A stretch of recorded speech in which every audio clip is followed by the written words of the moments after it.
Well, hello everybody, and welcome back to the Hilltop Pillbox here in Abbotsford, British Columbia, Canada. And today we are going to do a quick solo game. Most games are solo these days, thanks to the quarantine the world seems to be in right now. But hey, just carry on, I guess. It can't stop us from rolling some dice here. And yeah, so this is the A&A Europe that came out about 20 years ago, 1999 officially, 21 I guess. Woo!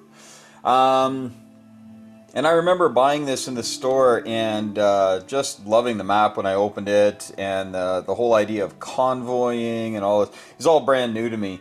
I had only played the original, so I bought this, and then I bought Pacific. I did a recent video on, and I just love them both. They're just great. You know, the smaller theater lends itself to typically being a shorter game, especially the Japanese one in the Pacific, because they have to get a certain number of points, and if you can keep them from gaining points, then the game's pretty much over.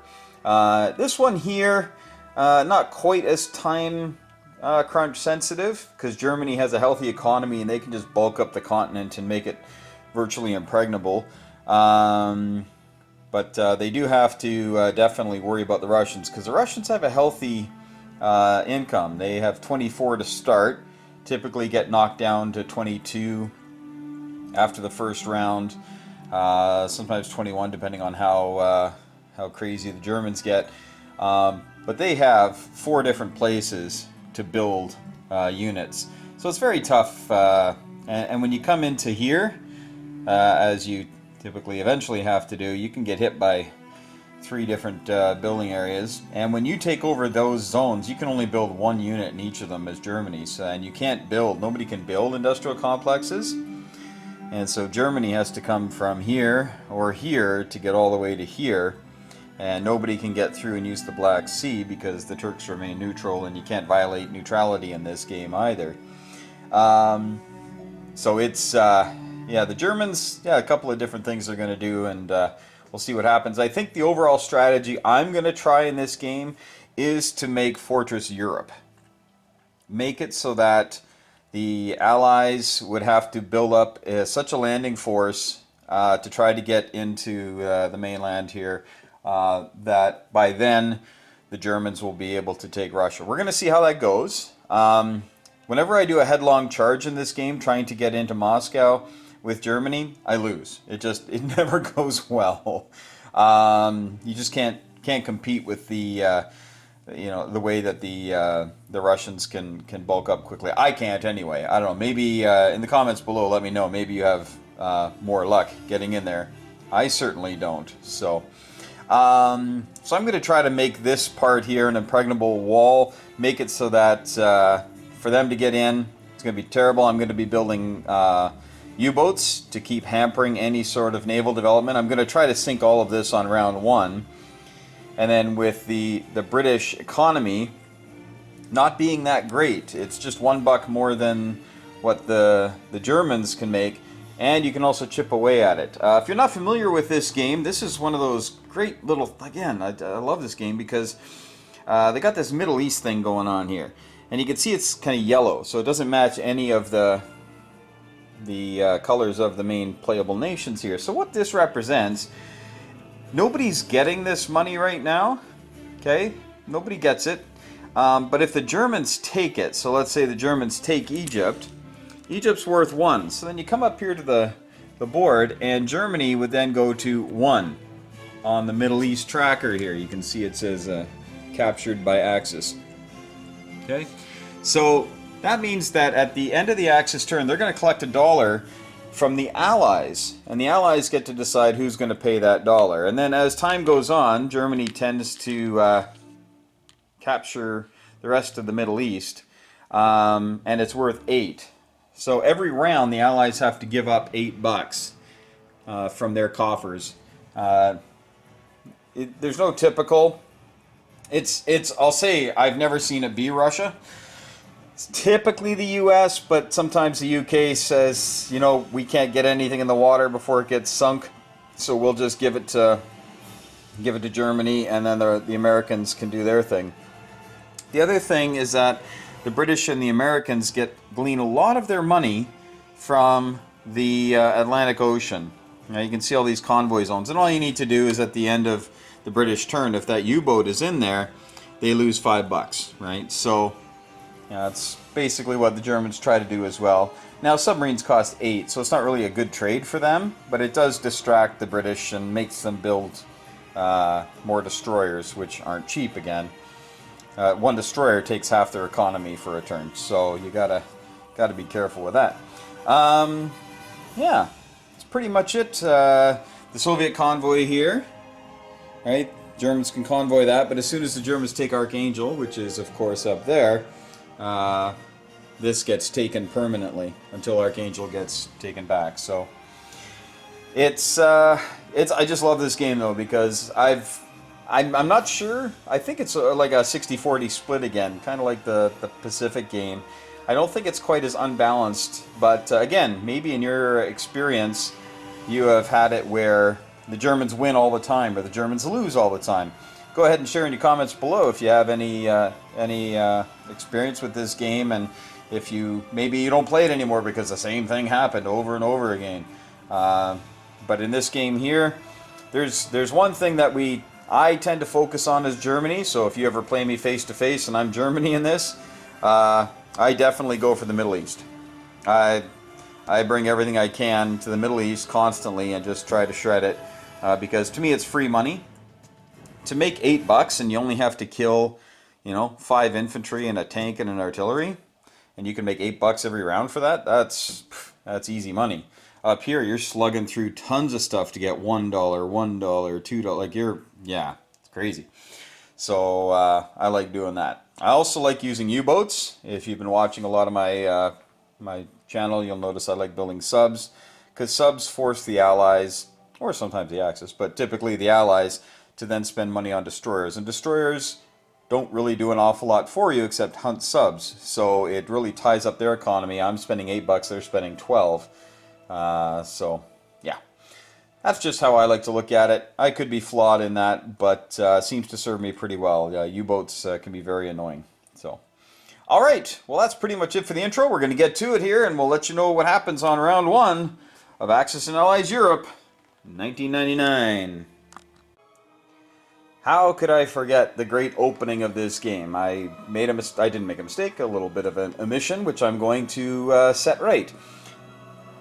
Most games that you play have your standard setup, right? You have your setup charts.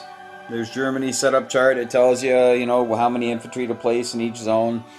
And then with most of the games, that's what you start like. It's kind of like a chess game. As soon as you set up to the table, you set up the board, it always looks the same before anything happens. It's always the same setup. Well, this game adds a little bit of a twist in that each side, the Axis and the Allies, each get $12 to spend before the game begins. Now, you don't have to spend them. You can take them and save them and use them as a reactionary fund. Or you can spend them right off the bat. And you can place them anywhere you already have units on the board. So it's not like Germany can take a U-boat and plant it right there. You can't do that. But you can plant it there, which wouldn't make much difference. But say the Germans couldn't plant one here in the British convoy zone to start the game. All right, that's not fair. But anywhere you already have a unit, you can place up to 12 IPCs of more units, or you can save them at a later time. So Germany gets 12, and then the Allies get 12. Typically, again, with this word, there's different schools of thought on this, but typically the money goes to the Soviets. Typically. Not always. Sometimes the British take that extra money, throw down an extra destroyer. Sometimes they put stuff in the Middle East if they want to really fight for that. That's kind of a losing cause in my mind, but we'll see. Yeah, so $12 each side gets to start up. That changes the board, changes the dynamic just a little bit without breaking the game. It's a great idea, and here comes turn 1. Okay, round 1 is over, and a little different this time. I thought like I said, I was going to try something where I'm just bulking up the mainland and make it impossible for anybody to get in, while Germany then can deal with the Soviets. So we'll see how that goes. Down here, of course, as I mentioned, I am going to go for the oil fields. This is as close as you can really get. You do start with a tank here, and then I put 4 $5 of my money here with another tank, just to give a bit more punch down here. And we could have sent them into Egypt to attack, but they would have been all alone because, and all this stuff was in there, so that wouldn't be good. The British did fly their fighter from Malta over to here, make a bit of a beachhead. The lone Soviet stuck around here in Iran, just not wanting tanks to blitz through anyway when that time comes. One more man on the Eastern Front won't make much difference, but one man in the Middle East sure can. Down here, we consolidated everything. We didn't take any of the pink territory. That's the contested territory there between the Soviets and the Germans, and not really contested. The Soviets own it. It's stuff that they took under treaty with in the Molotov-Ribbentrop Treaty, and then the Viborg, of course, after the war with the Finns. That's as far as the Soviets were willing to go at that time. And yeah, so the Germans kind of bulked up there. The Germans did take the Baltic states, and they had 8 things left. And I thought, you know, that's too much, because if this big group here joins up with them, then that would be trouble. So I smashed into it and did pretty well. Only ended up losing 4 or 5 Russian infantry, and I killed 8 German units, including a couple of tanks. So it seemed to be a pretty good trade for the Russians. And of course, millions of Russians ready for the German onslaught. So the Germans took it a little slower here, and we'll see how that goes. Out here in the Atlantic, the British Navy is no more here. Up here, this one's tough to get to. You can only reach it with a couple of subs, and and if you do that, then you leave the Americans alone. And if you get the Americans, you leave the British alone. But the British only have 1 tank to bring here, whereas the Americans have a couple of men, and they had a fighter and a bomber that, of course, come over here. So I figured we'll get rid of the Americans and make them spend money on boats this turn, which, of course, they had to do. The Soviet convoy are being convoyed for $4 up here, so they only collected $20. These convoy here are the neat ones that you get from historical board gaming. Highly recommend picking them up because you can use them in any games. So pick up, like, 10 or 20 of those things. Depends on how many people like to convoy in your games. And this game right here, if every zone is getting convoyed, 1, 2, 3, 4, 5, 6, 7, you need 7 of them. So buy at least 10. Yeah, they're just really handy. And so there's, the Americans had to build a couple destroyers. The Germans, of course, built a couple U-boats because their U-boat fleet got shattered. It's gone from down here, up here. They lost both of them there. A little bit more success here. Had help with a fighter. And the Germans did lose a couple of fighters this round and kept the U-boats. Now you're thinking, well, why would you do that? Well, the U-boats are tougher to deal with, and they're always a threat, and it forces them, again, to buy destroyers.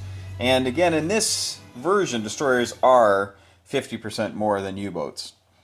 And if you can keep the Allies building boats, well, they can't take any of your land with boats. So, yeah.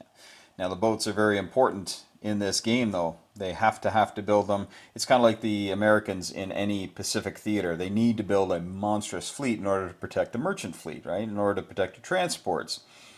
So that's important there. The Germans kind of bulked everything up here on the Western Front. They did move there were 4 troops there in France. We're just moving them into Germany. They're going to head for the Eastern Front. Built 6 men, some artillery there, and they're ready to go. So, and a couple of U-boats. So that was our buy. Yeah, so that's pretty much it for round 1. So the Germans, they're back down to where they started money-wise, $40.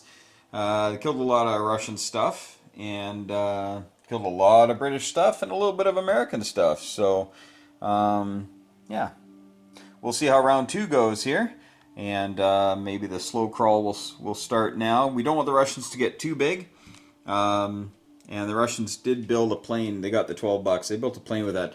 I like to build planes early for Russia because you can typically use them more often, and then they'll be there at the end if Moscow gets invaded. But you can use them more often when you buy them early. I know a lot of people just like to buy men early, but you can't use them for turn after turn after turn until the Germans get within range.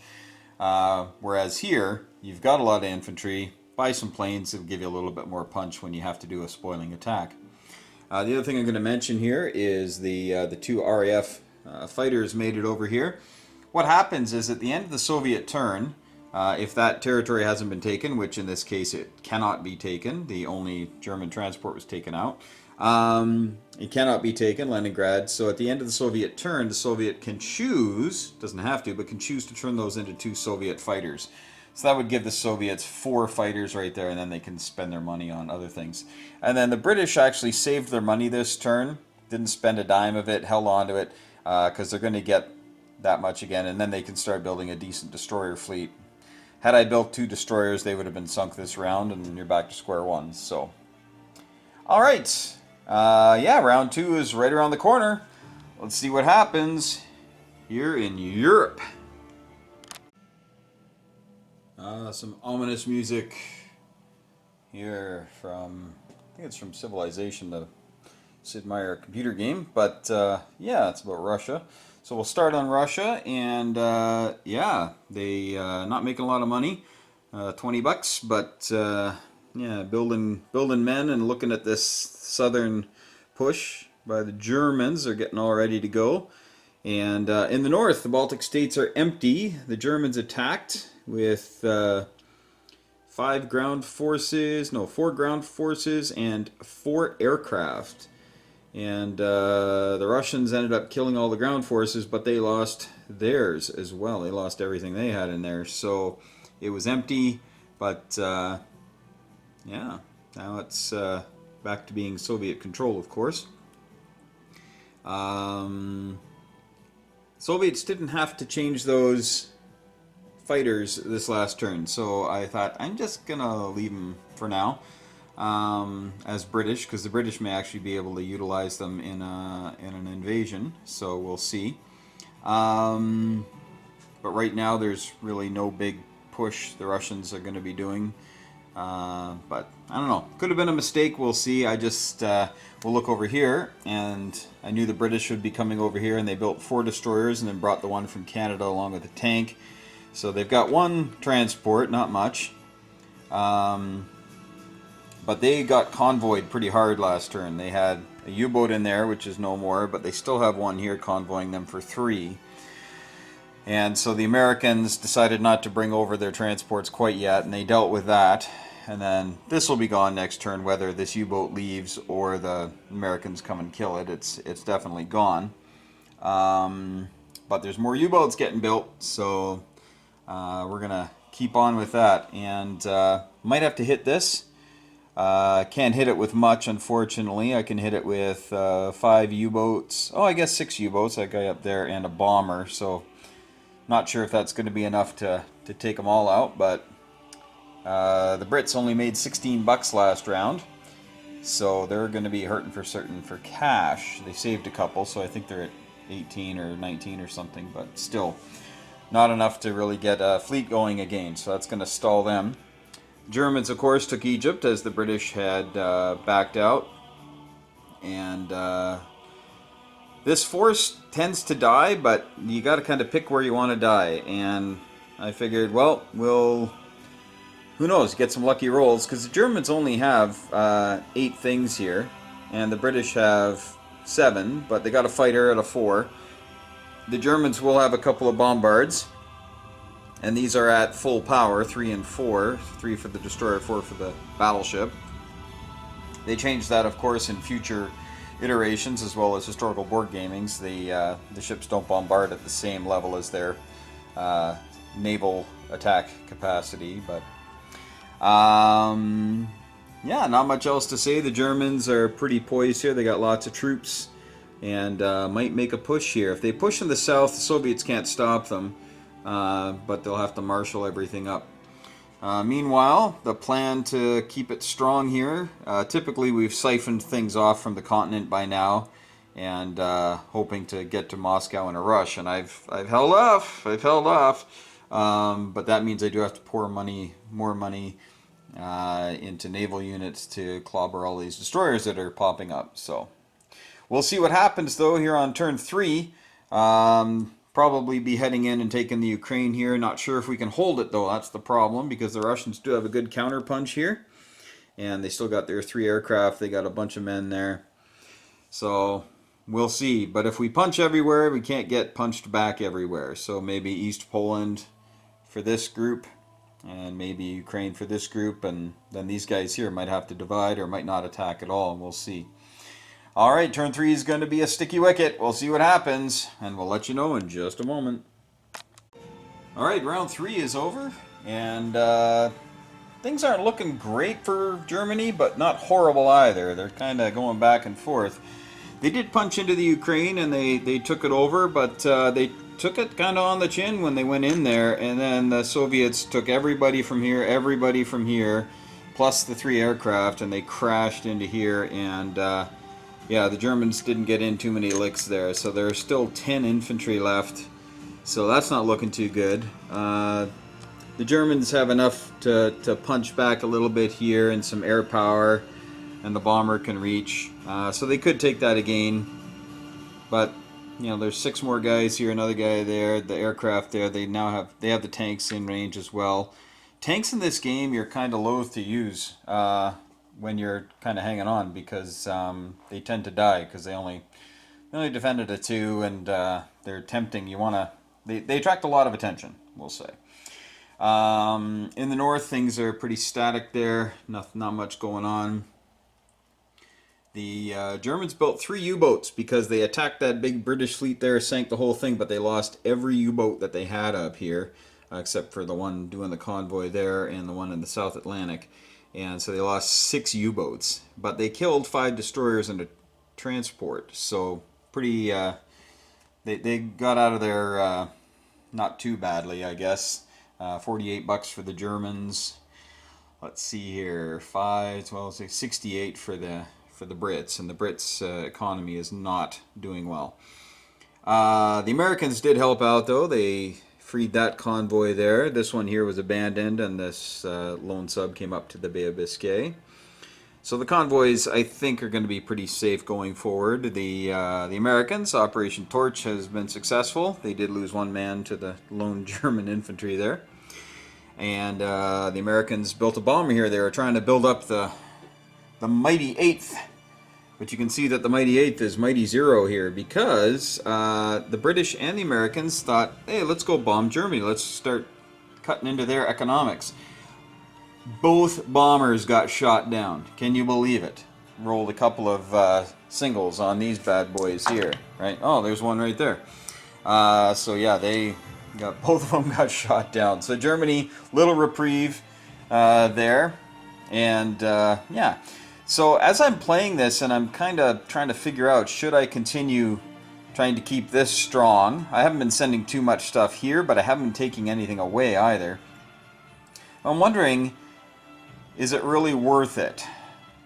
You know, because now the Americans can obviously come into the soft underbelly of Europe, of course, and you know, take that out, but they're kind of one and done with this. I don't know. Like, they can't bring an awful lot of stuff over yet. And the Germans, of course, I'm thinking about putting in a couple subs here just to keep that honest. And if they can keep their Air Force healthy, who knows? But all these decisions to make. The Germans did bust through here, though, but it cost them dearly. They don't have a lot of stuff left here, but the transport's going to go over here, pick up another man in a tank and bring it over.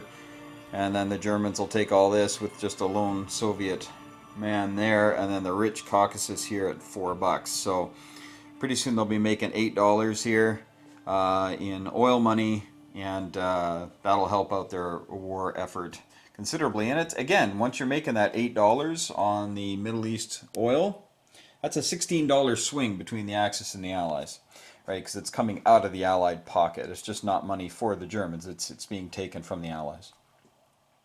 So it's, this here is huge. That's just, can't be overstated. All right, well, that was round 3. We're headed into round 4 here. See if the Germans bulk up a bit before they try to head into the Ukraine, or are they going to punch now and hope they get some good dice? They haven't been getting good dice this game, except for the shooting down the bombers. And I guess decent dice here. A little bit better, but not astounding. They lost all their subs, so it couldn't have been that great. But they got beat up really badly here, and they got beat up really badly here. So we'll see. Maybe we'll lay off the subs for a round and put all the money into ground units and head it in there. And some of you might be screaming at the screen right now, forget the subs, go for the ground units. Yeah, perhaps, but you can see Britain is completely just, they're yeah, completely emasculated here, if I can use that term. They're not doing anything. And the Americans have finally landed here on turn 3, finally landed in Africa. Usually they're there turn 1. So it's turn 3. So maybe the U-boat buy has been good. I don't know, but we're having trouble here on the Eastern Front, which is the key to the whole game. So we'll see what happens though on turn 4 here, and we'll see if the Eastern Front gets bloody. All right, turn 4 is done, and the Germans finally got a little bit of love with the dice. They went into Ukraine, and I was fearing the worst for the Germans, but the Russians only got 3 hits. So you can see they still got a good stack of men left here, and the Soviets did have 6 men in here and an arty, and they got the air and a couple of tanks that could make it, but if they had some bad rolls, then the Russians would be down to nothing but a few men scattered around here. So I thought it'd be better to bulk up here, also because of this. The Germans got very uppity here and sent a lone armored division at the Soviet and killed them. And so now the Caucasus and Turkestan, all the expensive stuff is starting to get open here. So the Germans are definitely moving north. Not a lot of stuff here in Eastern Europe, as you can see. And the Allies continue to bring stuff over this way, the Americans. And are building more things to ship over next round. Sent the bomber over, of course. The Germans bombed England.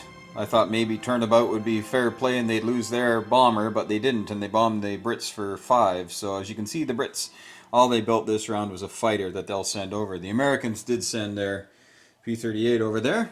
That'll probably get turned into a Soviet fighter next round. So the Soviets aren't looking quite as healthy as last round, but they're still okay, and there's really not an awful lot of punch here for the Germans. But there's a little bit coming up from this side here, and with the American threat here, the Germans can't ignore it. So I built a couple of subs here, and of course the battleship and the destroyer will make their way over this way, and might have to use the transport to cut off the Americans. We'll see. But things are getting a little bit dicey here, and we'll see what happens on turn 5. See if the Soviets can punch back here, or if the Germans are going to be really ensconced in the Ukraine. All right, turn 5 is done. And the Germans have made some headway here. They've been able to punch through to the Caucasus, of course, and they took Stalingrad, so they'll be able to build something there next round. Took a little bit of damage doing it. They lost 6 infantry, so this little stream of infantry is going to be sorely needed at the front soon, as the Russians can replace much faster. But the British had landed those fighters. They became Soviet fighters. So now there are 4 fighters in Moscow and a couple more in Leningrad here. So I think the defense might be a bit too tough for Germany right now. They're going to have some work ahead of them.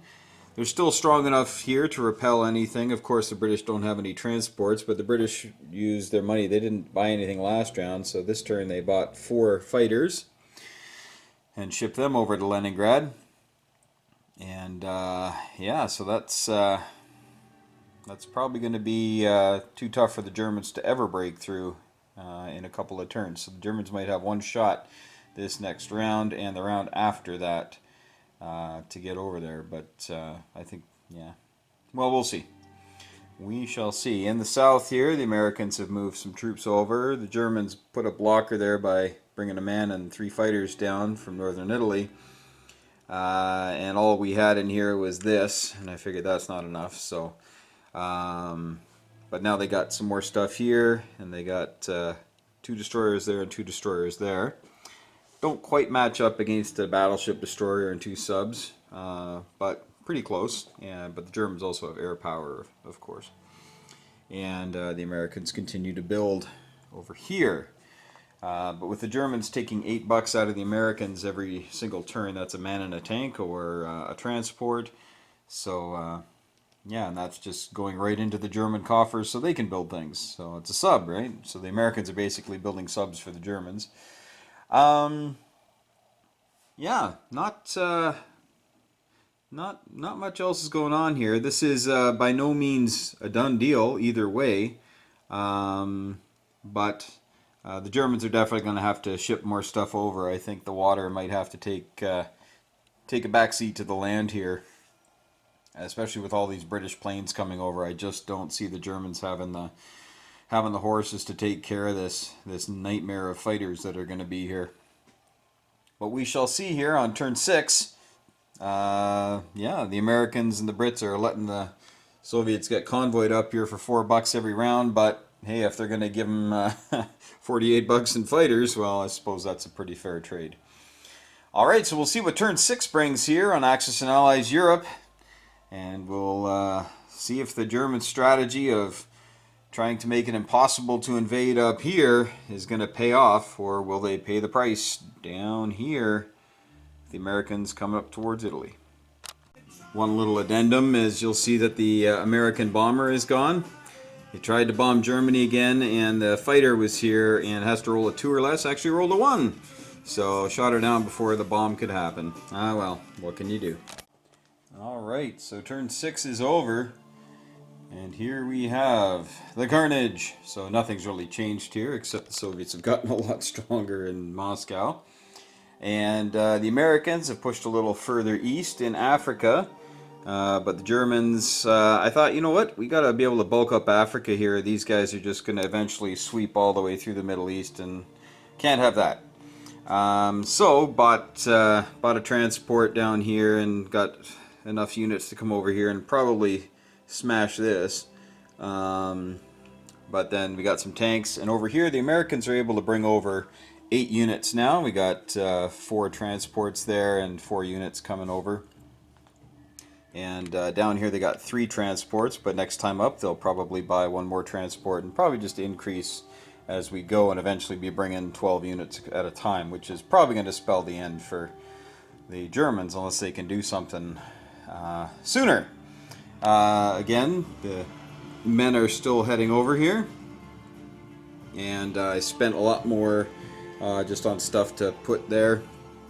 We did buy 1 sub down here and 1 transport, so we're pretty solid up north. I think the Brits are relegated to just shipping planes, and this seems to be the safest and cheapest way for the Americans to get into Europe. But we'll see. We'll see. Who knows how much they're going to be able to do here? But they can right now bring over a lot more than Germany can. Germany can support more with aircraft, of course, and I don't think I want to get into air power right now with the Americans. We've already had a couple of bombers shot out from under us, so. But everything else is pretty much the same. It was a very simple round. Germany bombed London this time for $4. So yeah, and Germany has another bomber here they brought back from here. So they're got a couple of bombers they're going to be able to use to help pacify Africa a little bit and bomb England if they feel the need. England's making good scratch though. They're at their pre-war level, 25. Soviets are down to 11 though. So they're not going to be building a lot on their own. They're going to need some British help. And as you can see, the Germans are still a little bit ahead of the Americans, but that's getting chipped into. We'll see what happens here in Tunisia on round 6. And or wait, that was round 6. Yeah, we're headed into round 7. So I got to get my D12 out. All right, well, we'll see what happens here. Don't think there's enough strength here for the Germans yet. The Russians do have about 22, 23, 24, 25, 26 infantry alone in range of Belarusia. And the Germans have a bit of stuff, but certainly not that much, and they'd probably just get crushed. So we'll see if they can build up a little faster. We'll see what happens on round 7 as we move forward. Alright, so here we are. End of turn 7. And the Germans have just kind of continued to build up forces here, and the Soviets also continue to build up theirs, much more slowly, except for the help from the RAF, which becomes the Soviet Air Force, the Red Army Air Force, I guess. The Red Air Force? Down here, the Germans did take Tunisia, but then the Americans came in and were able to crush it. They have 3 tanks and that, but lost 3 men doing it, but good trade for them. So the Germans have to decide, is this worth spending time, money, and energy on? Also, they moved their subs out a little bit, which forced the destroyers here to kind of come together, because to come into here and fight, sure, they might win, but then they got to take on that, and they'd probably throw away their destroyer fleet. Meanwhile, up here, the U-boats have crept out into the Atlantic and are now in range of hitting the British convoy, that U.S. convoy, and that British convoy. So essentially, the Americans had to bring back a destroyer, and they built 2 destroyers and a fighter to combat that, or to at least keep that in check a little bit. So this turn, nothing else is coming over from America for the next turn, and probably the next turn to be okay, but it's going to be a 1-turn hiccup. But they did bring over 4 tanks and 4 men, so they've got a pretty tidy force here now. Again, on the Eastern Front, this wouldn't be so much, but down in Africa, this is huge. The Germans, I saw that there was a chance that maybe the Americans could come and land here, so I brought this infantry down. And then, as things went, I decided against that. Britain got bombed again by Germany for the tune of $4 or $5, so they were only able to build 1 fighter. Remember, there are 12 bucks in this game, so it's a little pricier than most games where they're 10. Germans built 11 infantry, and hot on the heels of the 8 infantry here. So I'm just trying to build up enough buffer so that when they get over here, they can withstand the counterattack that's inevitable to come. But beyond that, Karelia got emptied a little bit. They brought out 2 of the infantry down here. This is the zone for Moscow to hold. In order for Moscow to survive, this zone here must be strong. So if they come up this way, you can attack them. If they come up this way, you can attack them. So, all right. Well, that's it. We're on to turn 8 now, and Back to the Future is the tunage in the background here.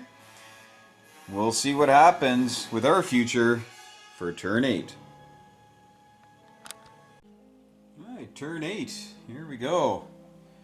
Again, just a lot of build-up on the Eastern Front here. Slowing a little bit for the Soviets because the British didn't send anything over this round, but and good grief, they've got, I think, 11 fighters, 12 fighters now in defense. So, yeah, I think that's it's going to be tough to overcome for the Germans, but it's not for lack of trying here. Decided to build some faster units this time, so in a couple of rounds, maybe take a shot at Moscow.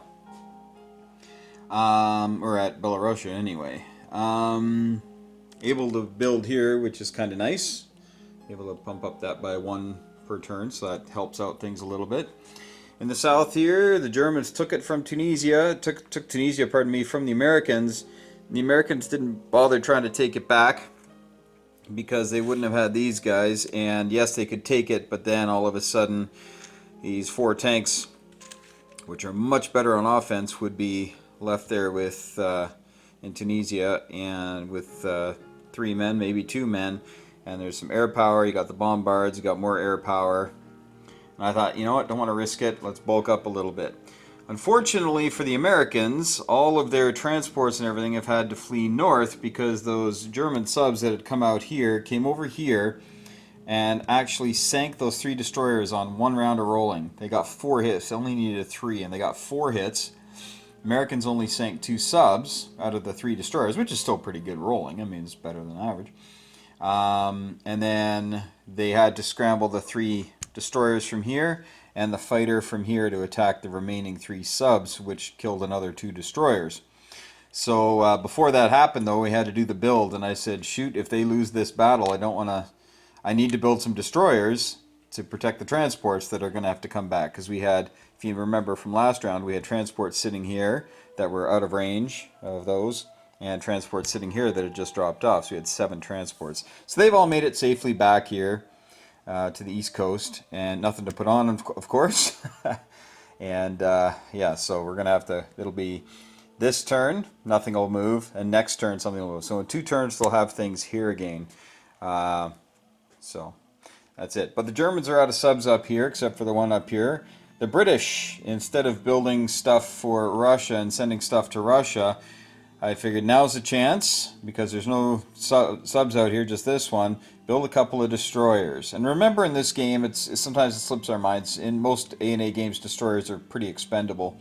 In this, they're $12, but they also shoot at 3s. So they actually can take care of subs a bit more easily than they can in most other versions. There are 3 German U-boats down here, but to bring them out here on their own would be senseless, because there's 3 destroyers, so they punch harder. And plus there's a fighter that can 1, 2, 3 make it down here and land in Morocco. So I think the subs here, I'm not sure what I'm going to do with them right now, but we'll figure something out. Yeah, the game is at an interesting moment here. Going into turn 9. You look at the board here. The Russians are stagnant at 11. The British still get all their money though, 25, but they're getting bombed every single turn. I'm sending over the bomber, and they've had a lot more luck than Bomber Command and the 8th Air Force had coming into Germany, I'll tell you that. So as long as that keeps going, I think I'll keep doing that and whittling down the British money, because every dollar counts for them in no mean way. There is an option too to bomb Russia. But right now, Russia is only building 3, possibly 4 men in a round. That's not something I need to really chip into. I need to make sure these guys don't do much, that they stay stagnant. So, see what I can do. I might actually build another bomber up there, but we'll see. All right, so turn 9 is coming along here, and there's got to be a big fight here in the next couple, 3 rounds. We'll see what happens then. Stay tuned. Alright, round 9 is over, and the music you're hearing is called Wonder Woman's Wrath, which, yeah, she had a lot of that, in that flick. So, well, a little bit of wrath here in Belorussia. The Germans went in and did a quick attack on Belorussia. Just sent in 2 men, and they beat up the 1 man that was there, and then the Russians, of course, with all the air power, sent in a couple of guys and crushed them, and he didn't hit anything, so kind of traded hands there. Of course, you want to be on the defensive here, not on the offensive, so I think the Germans are pretty much raring to go in. Got enough guys here. Still not sure about the attack on Moscow. Could definitely take Leningrad, no problem, and I suspect the Soviets were going to move those fighters over there. Up north, the British were able to free the Archangel convoy, so that helped the Soviets move up. They're doing a little better now, and the British had to hold on to their cash this round because they didn't make an awful lot, and they were getting bombed. This turn they didn't get bombed though, because the Germans sent the bombers down south, and they beat up on the Americans that were here using the bombards. All of them hit, all the air power hit, and they only had 9 things here, the Americans, and they got 7 hits on the first round. So they still punched back pretty hard, but still 2 Germans left. And of course the Americans are tooling up again, and didn't have enough money to make a balanced thing here. So I thought, well, shoot, let's just bring in 14 bodies and see what happens. And I don't think the Germans can deal with 14. So we'll see though what happens here on turn 10. And yeah, it's going to be exciting. I've thought about heading north with the Americans, but in order to affect the Germans, you're going to have to do you have to come a long way. And because the Germans are so mobile and they've got everything centralized here, wherever the Americans land, they're going to get crushed. Well, the naval power will anyway, but down here they're going to get crushed too. So I'm going to have to think about that one before I do round 10, which is coming up right away. Oh, we got to put the American build on. Oh, we did put the American build on. That's right. I started building them. I built 7, and I was going to get 7 artillery. Didn't have enough money, so I said, let's just get another 7 guys. All right. So here we go. Round 10 coming up. The battle for Moscow is coming.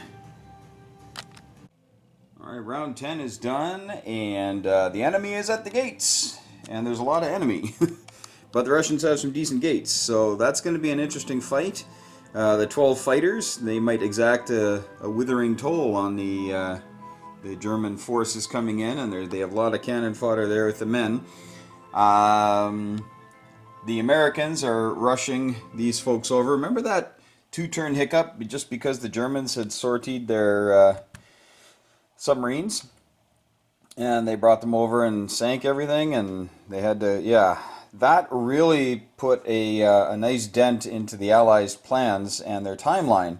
And Germany, I spent a lot of money down here, maybe too much, but we now have Africa all under our control as far as Germany goes. But it's impossible for America to come down here, with 3 destroyers. They'd die. You can see all the air power and naval power. They just wouldn't last at all. So that's throwing the game away, I think, at that point. But next turn, they can land here in Finland. And then they can start hopping across. So now if Russia can hold on, great, because 14 men over here is going to be quite a bit after this mess. It might not be much left. But we're going to do this battle here on turn 11. We'll see what happens. The British have been fairly quiet, just building fighters this game. Built some destroyers, but had them all sunk. Now, admittedly, Germany had some killer rolls in this game. Notably shooting down 2 bombers in 1 round. Also, when their U-boats came out here and attacked the 3 American destroyers, that set the Allies back an entire round. So, there's just no way that, if you're trading space for time in this game as Russia, there is a limit to that. you do have a limit to the amount of space, and there's certainly now a limit on time. So now we'll see what happens here with this attack. I've run it through the battle simulator a couple of times, and the Germans are favored to win. Not heavily, I think they're in the 60s, but still they have about 25% buffer on their ability to win this. So we'll see what happens when we fight. If they win and they've got a good stack, we're going to call it, because they have to take it and hold it for a round, and there's nothing really that can get in there. There is nothing that can get in there to liberate it. So we'll have to see what happens here on turn 11. This might be it. We'll let you know if the enemy at the gates can break down the door and get in. Alright, here's the lineup for the battle for Moscow. But it's not exactly the lineup, because I just shot the AA gun at the 2 bombers, and that's what the Russians rolled. So if they keep that kind of rolling up, then this might tilt in their favor, but we'll see. Alright, we'll be right back with the results.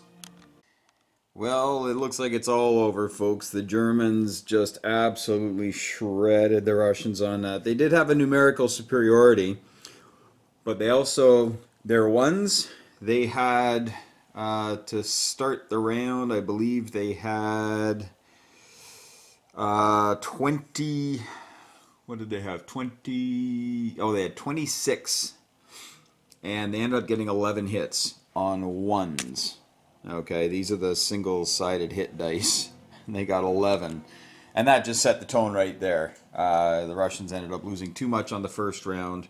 They only returned fire. I think they might have only gotten 11 hits total, the Russians. And then, of course, these guys put in another 10 hits or something, and they put in another 7 or 8 hits. So, yeah, that first round with the ones was devastating. It looked like the bombers weren't even needed. So, as we put everything into Moscow here, and the Russians lose their money, of course, to Germany. And the key to this game is that they have to hold it to the next round, which obviously they will. There's just simply no chance for the Russians to take that back. Had I been, really eager, I could have done that, brought in a fighter. Who knows if that would have won, but it certainly would have gotten some hits and whittled that down a little bit. And again, the infantry can't make it there, right? Just nothing to be done. The Americans are just too far away to help out right now, and they were never in the ability to take out Berlin. They could have come down here. Granted, they could have come down here.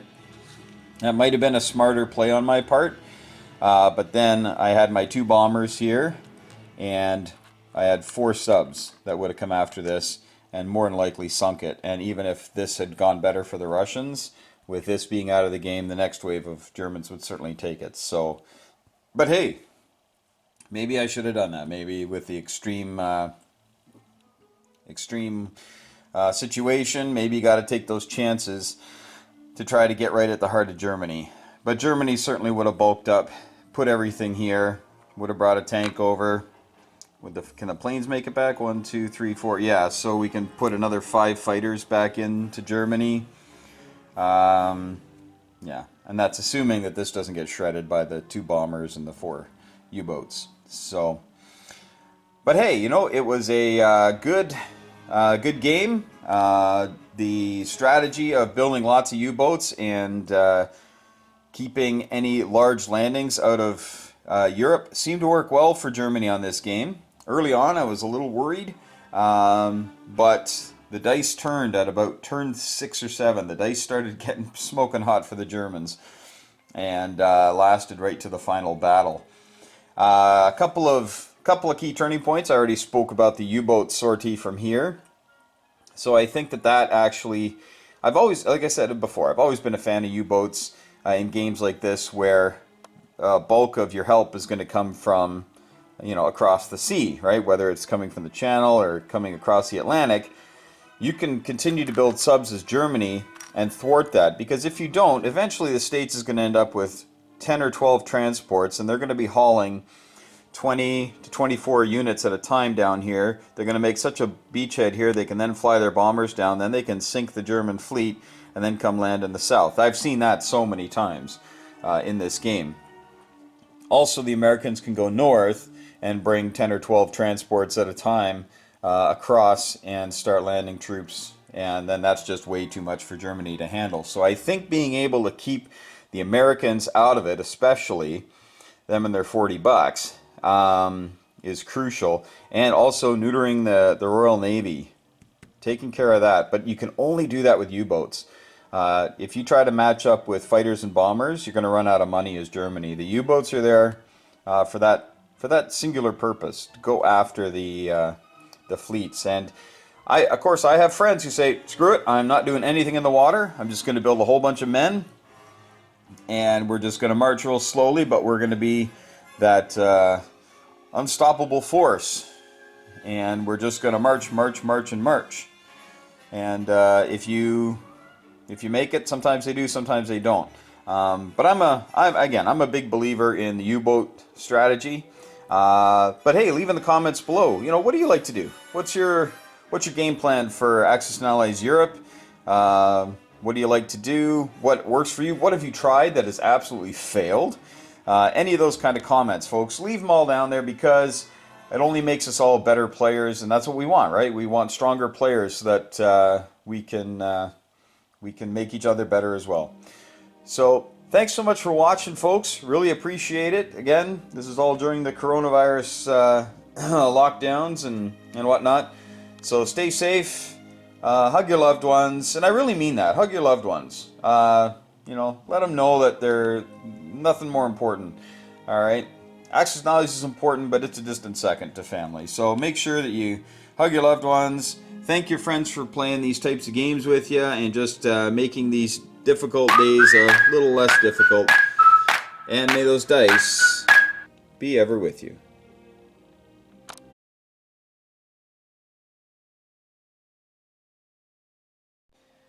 Hey folks, just a little bonus to the video today. I'm going to do another episode of Who Will Win? And here we have the Germans. They want to take the territory from the Ruskies, and they want to have at least 3 tanks left, which means their air power is going to have to be sacrificed first. So in the comments below, I want you to tell me who will win and with what units remaining. Okay, and a prize will be awarded next video. Now, this is the prize. It's just a little army here in a neat color.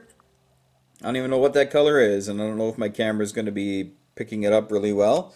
It's kind of like a mustard yellowy with a little bit of more yellow than mustard. I don't know, but it's a cool color. And you're just going to get yourself 1 rifleman and a couple of Panzerfaust type fellas, a couple of artillery, a fighter, and then you're going to have little self-propelled artillery there. And you'll have a lighter tank and mechanized or motorized infantry, whatever you want, and then you got a heavier tank. Looks to be like a Panzer IV there or something, but it's yeah, there you go. That's up for bids here, and you win by being the closest guess. Now, if there's 2 people who guess the exact same thing and say, hey, you know, the Germans will win with 4 tanks left, and that's what happens, then I'll just do a random roll-off on camera so you can see who will win. I know it's not much of a giveaway. It's pretty minor. But as I creep closer to 2,000 subs, I'm trying to think of what would be a really good giveaway for that. Because, hey, without my subs, this channel does not exist. There'd be no point. So I really appreciate it, folks. 2,000, that's kind of freaking me out a lot.